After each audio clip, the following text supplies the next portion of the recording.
कैसे हैं आप सब? हम आशा करते हैं कि आप सब बिल्कुल ठीक होंगे। चलिए शुरू करते हैं आज का सेशन। आज हम बात करने वाले हैं कि आप कैसे आईएएस बन सकते हैं, आईपीएस बन सकते हैं, आईएफएस बन सकते हैं। इन सारे पदों को आप कैसे हासिल कर सकते हैं। जो भी बच्चे अभी 12th क्लास में होंगे, ग्रेजुएशन में होंगे या ग्रेजुएशन पास कर चुके होंगे और आईएएस, आईपीएस ये सब उनका ड्रीम होगा, लेकिन उनके घर में ऐसे कोई सिविल सर्विस बैकग्राउंड से कोई भी नहीं है या उनके लिंक में ऐसा कोई नहीं है जो उनको गाइड कर सके कि एग्जाम कैसे होता है, क्या करना होता है, क्या नहीं। तो उन सभी डाउट्स को आज हम क्लियर करने की कोशिश करेंगे। तो आईएएस बनने के लिए, आईपीएस बनने के लिए, ये सारी पदों को पाने के लिए आपको सिविल सर्विस एग्जाम देना होता है, जो कि साल में सिर्फ एक बार होगा। और ये एग्जाम इतना ज़्यादा टाइम ले लेता है कि पूरा एक साल ये एग्जाम ले लेता है। पहले आपका प्री होगा, फिर मेंस होगा और फिर इंटरव्यू होगा। अगर आप प्री क्लियर कर लेते हैं तभी आप मेंस में जा पाएंगे, वरना आपको दोबारा से तैयारी करनी पड़ेगी। आपको प्री देने के लिए पूरा एक साल का फिर वेट करना पड़ेगा। जब अगले साल वो प्री आएगा आप तभी दे पाएंगे। अगर आपका मेंस क्लियर हो जाता है, प्री क्लियर हो जाता है, फिर आप इंटरव्यू देंगे। और अगर आप इन तीनों फेसेस में किसी भी जगह पे आप अटक जाते हैं या आपका नहीं हो पाता है तो आपको दोबारा से तैयारी करनी पड़ेगी। आप ऐसा नहीं कर सकते कि आपका प्री हो गया, मेंस हो गया तो अगली बार आप सीधा इंटरव्यू में जाएंगे। नहीं, आपको प्री से ही दोबारा तैयारी शुरू करनी पड़ेगी, प्री ही आपको देना पड़ेगा। तो ये एग्जाम थोड़ा टाइम टेकन होता है। एक साल तो ये एग्जाम ले जाता है। उससे पहले आप 1-1.5 साल इसकी तैयारी करेंगे तो आपके ज़्यादा नहीं 2-3 साल तो लग जाते हैं इस एग्जाम में। तो जो भी बच्चे अभी इस एग्जाम को देने की सोच रहे हैं, यूपीएससी देने की सोच रहे हैं, तो उनको सबसे पहले अपने माइंड में ये क्लियर करना है कि मुझे 2-3 साल लगेंगे।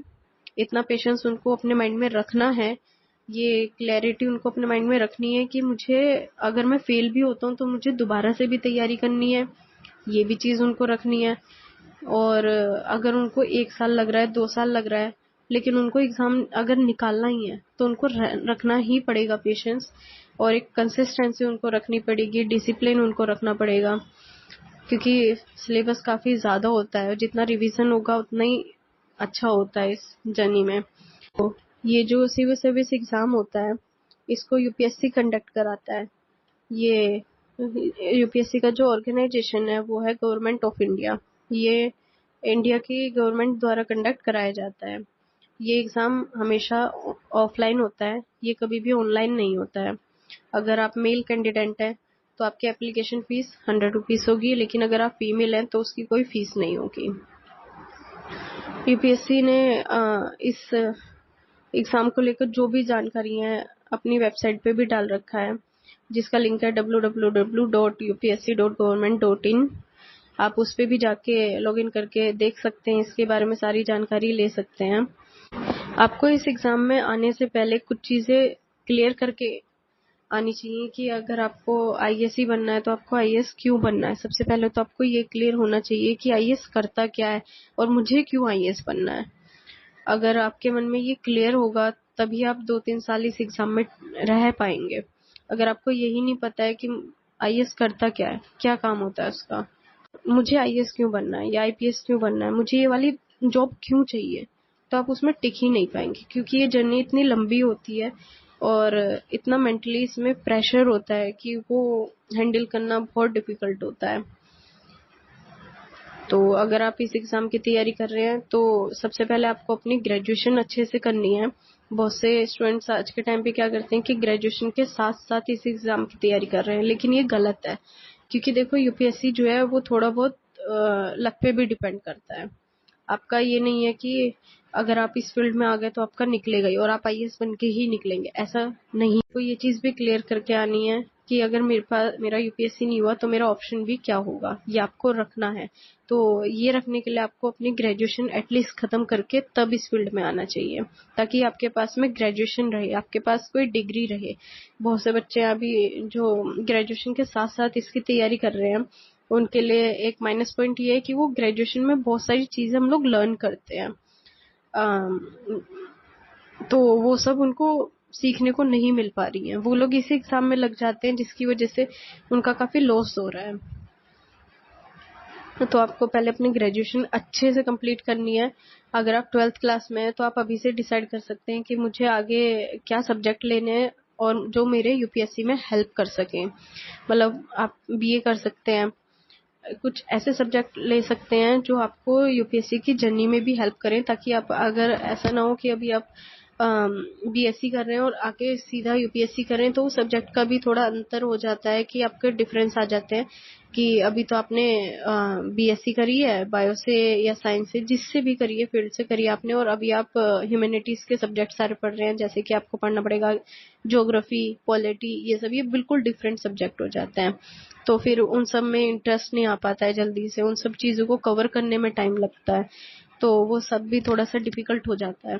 तो अगर आप अभी 12th क्लास में हैं तो आपके लिए एक प्लस पॉइंट है कि आप अभी से डिसाइड कर सकते हैं, अगर आपको यूपीएससी करनी है तो आप सब्जेक्ट भी फिर अपने ग्रेजुएशन के लिए उसी हिसाब से ले, आप बीए कर सकते हैं। वो आपकी बहुत हेल्प करेगी इस फील्ड में। पहले ये डिसाइड करिए कि आपको आईएएस बनना है, आईपीएस बनना है, आईआरएस बनना है। यूपीएससी जो है वो हर साल बहुत सारी गवर्नमेंट जॉब्स निकालता है। वो खाली आईएएस आईपीएस ये सब नहीं निकालता, वो बहुत सारी गवर्नमेंट जॉब्स निकालता है। आपको किस पद के लिए तैयारी करनी है वो सब आप पहले से डिसाइड करके रखिए अपने माइंड में।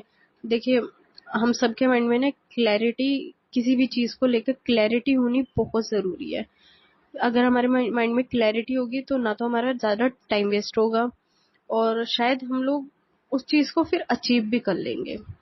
बहुत क्राउड है यूपीएससी फील्ड में, तो आपको हर चीज पहले से फिगर आउट करके आना है कि अगर मुझे आईएएस बनना है तो इसके लिए मुझे 3 से 2.5 साल अपने देने ही पड़ेंगे। और अगर मैं किसी भी ऐसे लेवल पे फेल हुआ या फेल हुई तो मुझे गिव अप नहीं करना है। कई बार जैसे फैमिली की तरफ से थोड़ा प्रेशर आ जाता है, अगर जर्नी थोड़ी सी और लंबी हो गई, आपका एक अटेम्प्ट में नहीं हुआ, दूसरे में नहीं हुआ, तीसरे में नहीं हुआ, तो रिश्तेदार भी काफी कुछ बोलने लगते हैं। ये सब सब चीजें आपको पहले से रेडी होकर आना है कि अगर मैं इस फील्ड में उतरा हूँ तो मेरा इस फील्ड में समय भी जाने वाला है और मुझे क्या क्या चीजें झेलनी पड़ेंगी, वो सब आपको पहले से अपने माइंड में क्लियर करके आनी है। अभी ऐसे स्टूडेंट्स हैं जो कि ये सोचते हैं कि आईएएस बनने के लिए तो बहुत ज्यादा पढ़ना पड़ता है। बहुत से लोग तो आईएएस के नाम से भी डरते हैं। तो ऐसा नहीं है कि बहुत ज्यादा पढ़ना पड़ता है, पढ़ना पड़ता है, लेकिन लिमिटेड चीजें पढ़नी पड़ती हैं, आपको उनका रिवीजन करना पड़ता है। जैसे कि आपको करंट तो ईयरली पढ़ना ही पड़ेगा, मतलब जो जो चल रहा है वो आपको पता ही होना चाहिए कि क्या हो रहा है क्या नहीं हो रहा है, ये सब चीजें आपको पता होनी चाहिए। बाकी आपको जो भी सिलेबस में दिया हुआ है आपको सिलेबस फिगर आउट करना है पहले। तो जो भी बच्चे अभी 12th क्लास में, ग्रेजुएशन में, या जो भी एग्जाम देने की सोच रहे हैं, वो सबसे पहले ये काम कर सकते हैं कि वो जहाँ पे भी हैं यूपीएससी की वेबसाइट पे जाके इसका सिलेबस डाउनलोड कर सकते हैं, पीडीएफ डाउनलोड कर सकते हैं, और वो सिलेबस पूरा पढ़ सकते हैं और देख सकते हैं कि क्या क्या चीजें हैं, सिलेबस क्या क्या डिमांड कर रहा है। क्योंकि यूपीएससी का जो पेपर होता है वो कभी भी सिलेबस से बाहर नहीं आता है, तो हमें सिलेबस के द्वारा आइडिया लग जाता है कि क्या क्या चीजें ले सकते हैं, क्या क्या चीजें पूछ सकते हैं, हमें क्या क्या पढ़ना है। तो जैसे अगर कोई बच्चा अभी केमिस्ट्री से पढ़ रहा है और उसका इंटरेस्ट नहीं है ह्यूमैनिटीज की तरफ या इकोनॉमिक की तरफ, ज्योग्राफी, इन सब सब्जेक्ट्स की तरफ उसका इंटरेस्ट नहीं है, तो वो सिलेबस पढ़ के जान सकता है कि मुझे ये चीजें पढ़नी पड़ेंगी और क्या मैं पढ़ सकता हूँ इन सब चीजों को। वो ट्राई कर सकता है कि मेरा इंटरेस्ट आ रहा है नहीं आ रहा है। अगर उसका इंटरेस्ट आ रहा है तो वो मेंटली प्रिपेयर हो सकता है कि मुझे ये चीजें पढ़नी पड़ेंगी, इन इन चीजों में मुझे डिफिकल्टी है, ये ज्यादा टाइम देना पड़ेगा, कम टाइम देना पड़ेगा। तो उस तरीके से मेंटली प्रिपेयर हो सकता है पहले से ही। और अगर किसी को लग रहा है इतना टाइम देने से अच्छा है तो आप पहले थोड़ा सा खुद को टेस्ट कर लो, सिलेबस पढ़ लो और खुद को टेस्ट कर लो कि क्या मुझे ये सच में करना है, क्या ये सब्जेक्ट सच में मैं पढ़ पाऊंगा। उसके लिए आप एनसीईआरटीज तो कहीं भी अवेलेबल होती है, आप 6th क्लास की एनसीईआरटीज उठाओ, जहाँ पे भी हो वहीं पर 6th क्लास की एनसीईआरटीज उठाओ और एनसीईआरटीज पढ़ो आप। और एनसीईआरटीज पढ़ने के बाद में अगर आपको लगता है कि आप में इंटरेस्ट आ रहा है और आप कर पाओगे तो ही आप इस सब्जेक्ट को उठाओ, वरना फिर आप वहीं पे उस पे फुल स्टॉप लगा दो, फिर आप अपने करियर में कुछ और देखना चालू करो। क्योंकि ये जर्नी बहुत ज्यादा टाइम भी लेती है, उसके बाद आप अगर इस जर्नी में फँस जाएँ और आपके पास में ऑप्शन भी ना रहे और कुछ करने का, तो बहुत दिक्कत आ जाएगी बाद में। तो इससे अच्छा आप पहले खुद को टेस्ट कर लो, क्लैरिटी ले लो माइंड में कि आपको इस सब्जेक्ट में इंटरेस्ट आ रहा है, नहीं आ रहा है, इस फील्ड में आप जाना भी चाहते हो, नहीं जाना चाहते हो। तो हर चीज़ की जानकारी होना, खुद को टेस्ट करना, ये सारी चीज़ें होनी बहुत ज़रूरी है। तो आप पहले सिलेबस पढ़ लो, सिलेबस के अकॉर्डिंग आप 6th क्लास की एनसीईआरटीज़ ये सब पढ़ लो। अगर आपको लग रहा है इंटरेस्ट आ रहा है, उसके बाद आप इस जर्नी में थोड़ा आगे बढ़ो। सिलेबस तो आपको साइट पे पीडीएफ ऐसी मिल जाएगी, आप उसको डाउनलोड कर सकते हो। और इसमें एक ऑप्शनल एग्ज़ाम होता है जो कि 500 मार्क्स का होता है। उसके 2 पेपर होते हैं मेंस में। तो आपको ऑप्शनल पहले से डिसाइड करना होता है कि आप ऑप्शनल क्या लेने वाले हो। तो यूपीएससी ने हर सब्जेक्ट से ऑप्शनल रखा है कि स्टूडेंट चाहे किसी भी सब्जेक्ट से ग्रेजुएशन कर कर आया हो, लेकिन उसके लिए है। तो आप उसमें ऑप्शनल का सिलेबस देख सकते हो। उसमें हर सब्जेक्ट से रिलेटेड आप जिस भी बैकग्राउंड से हो, आप उसमें उस तरीके से जा सकते हो जिसमें भी आपको लगता हो कि नहीं मेरा इसमें इंटरेस्ट है, या इसकी नॉलेज मुझे ज़्यादा है, या मैंने इसमें ग्रेजुएशन की हुई है, मेरी इसमें अच्छे से हो जाएगा, तो आप वो ऑप्शनल ले सकते हो। वो सब भी आप पहले क्लियर कर लो अपने माइंड में कि आपको ऑप्शनल क्या लेना है, ताकि जब आप इस एग्ज़ाम की तैयारी के लिए आओ, आपका ज़्यादा टाइम वेस्ट ना हो। आपके माइंड में पहले से क्लियर हो कि आपको ऑप्शनल क्या लेना है, आपको क्या-क्या चीज़ें यहाँ पर पढ़नी है, आपको कितने साल यहाँ लगने वाले हैं, आपको क्या-क्या चीज़ें यहाँ पे झेलनी पड़ेंगी। ये सारी चीज़ें आपको पहले से अपने माइंड में क्लियर करनी है, क्योंकि बहुत से बच्चे ऐसे होते हैं कि वो इस फील्ड में आने के बाद ये सब चीज़ें देखते हैं तो वो कन्फ्यूज़ हो जाते हैं। अब वो सोचते हैं उनका इंटरेस्ट भी नहीं आ रहा होता और वो सोचते हैं छोड़ूँगा तो क्या करूँगा? या ये नहीं किया तो लाइफ में क्या होगा, अब इसमें फंस भी गए हैं, वो लटके के लटके रह जाते हैं। तो आपके साथ ऐसा ना हो, इसलिए आप पहले इसका सबसे पहले सिलेबस डाउनलोड करो, सिलेबस पढ़ो। सिलेबस के बाद में आप क्लास 6 की एनसीईआरटीज़ उठाओ। उसमें कुछ नहीं होता, आपको किसी कोचिंग की अभी नीड नहीं है, कुछ नहीं। आप पहले खुद को टेस्ट करो, खुद से पूछो कि ये चीज़ें हैं, क्या मैं कर सकता हूँ या कर सकती हूँ या मुझे करना चाहिए? और मेरा इतना टाइम इसमें जाने वाला है, क्या मैं प्रिपेयर हूँ इतने टाइम के लिए?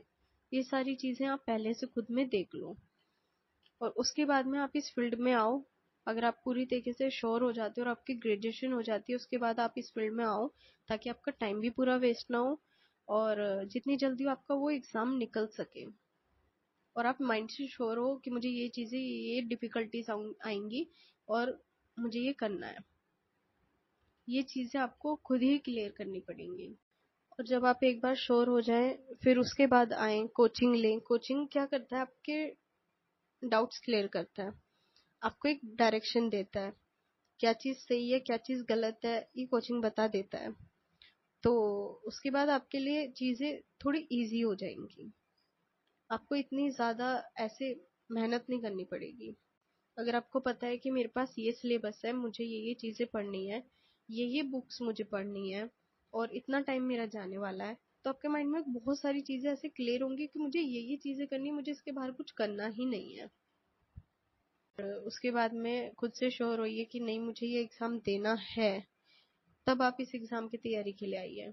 और अगर आपको एक पॉइंट पे इतना करने के बाद लगता है कि नहीं मुझसे नहीं होगा, मुझे ये एग्ज़ाम नहीं देना, तो आप वहीं पे एक फुल स्टॉप लगा दो और आप लाइफ में फिर किसी और करियर की तरफ बढ़ो। टाइम वेस्ट मत करो। आप सभी हमारे चैनल को शेयर करें, फॉलो करें और आपकी जो भी डाउट्स हैं, जो भी क्वेरीज हैं, वो कमेंट में लिख दें और जितना हो सके हमें सपोर्ट करें।